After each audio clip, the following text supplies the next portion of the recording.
असल बात इन लोग चाहते हैं मुसलमान बंधुआ गुलाम रहे। ये सो कॉल्ड सेकुलर जो दल है,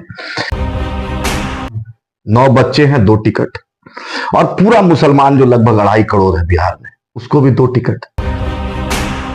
लेकिन आपने क्या दिया? नीली दिया, आपने क्या दिया? भिवंडी दिया, आपने भागलपुर दिया, आपने रौलकिला दिया, आपने ऐसा हिंदुस्तान का फिरोजाबाद, मलियाना, मेरठ, मुरादाबाद। कि लालू प्रसाद के रिजीम में दंगों पर रोक लगी, ये कहा जाता है। और मुसलमानों के बीच एक आम धारणा है कि भाई हम तो अपना काम कर लेंगे, हम पंचर बनाकर भी जी लेंगे, लेकिन हमको हिफ्ज़ो अमान, हिफाजत में रहने दिया। लाहौर से लेकर चिटगांव तक ऐसा कोई दरख्त नहीं था जो हमारे उलेमाओं ने फांसी का फंदा नहीं चूमा। हमने कभी आरएसएस की दलाली नहीं की, ना अंग्रेज की दलाली की। कि आप जो आंध्रा में उतनी सीटों पर नहीं लड़ते, विधानसभा सीटों पर, इसकी क्या वजह है?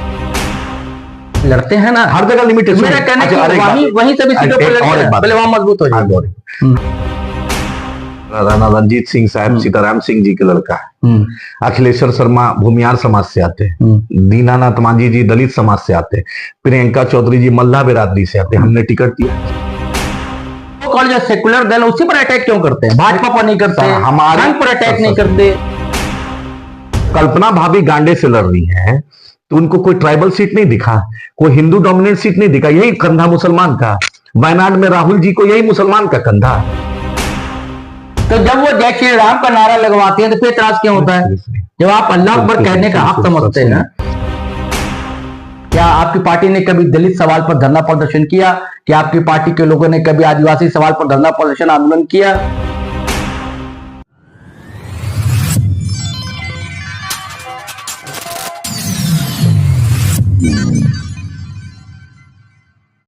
साथियों, सलाम, नमस्ते, सत श्री अकाल और जय भीम जोहार।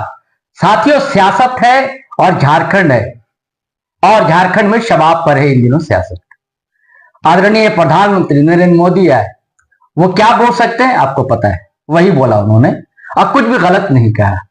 लालू प्रसाद भी थे, कोडरमा में थे, तो तेजस्वी यादव हंटरगंज चतरा में थे।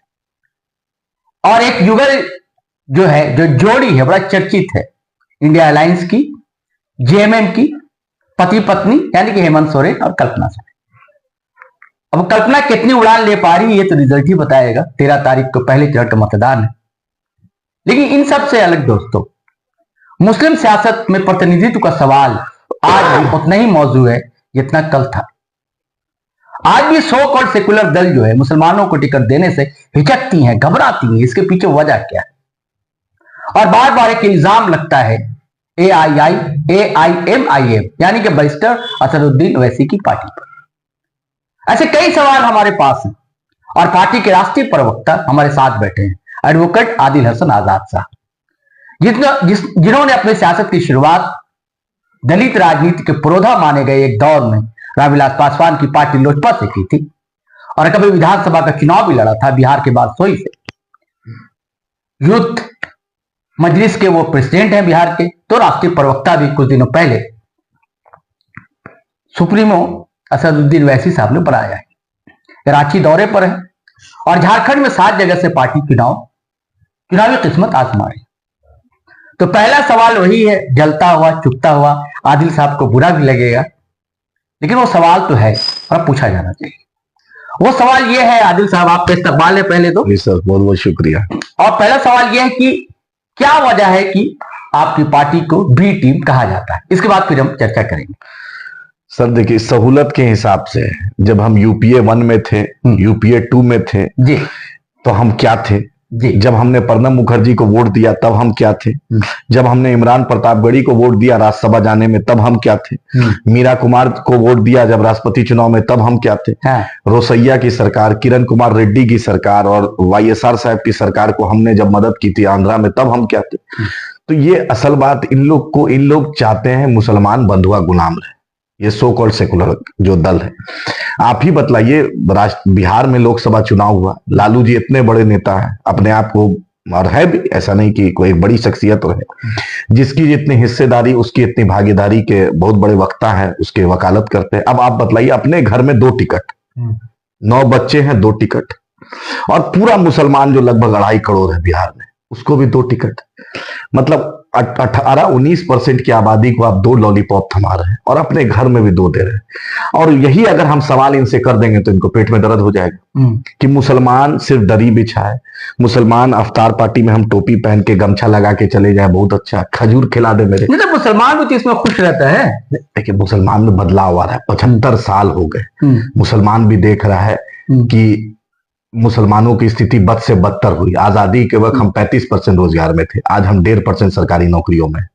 हमारे पर कैपिटा इनकम घटा, स्टैंडर्ड ऑफ लिविंग घटा। तो ये तो प्राइवेट सेक्टर है और मुसलमान ताजिर है, मेहनत कश है, तो मुसलमान अल्हम्दुलिल्लाह अल्लाह के फजल से आगे बढ़ रहा है। लेकिन सरकार की तरफ से मुझे अभी एक बहुत बड़े शख्सियत आजमी साहब जो इंतकाल किए, MP थे लखीमपुर खीरी से, उनकी किताब पढ़ने को मुझे मिली।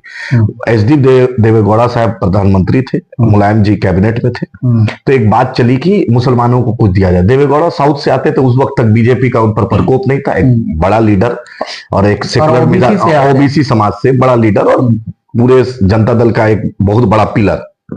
उन्होंने कहा ठीक है क्या करे क्या करे, तो उन्होंने कहा कि मौलाना आजाद फाउंडेशन को हम 1000 करोड़ दे देते हैं। तो अच्छी बात है, वो कैबिनेट में बात आ गई, भाई प्रधानमंत्री चाहे तो कुछ भी हो जाए।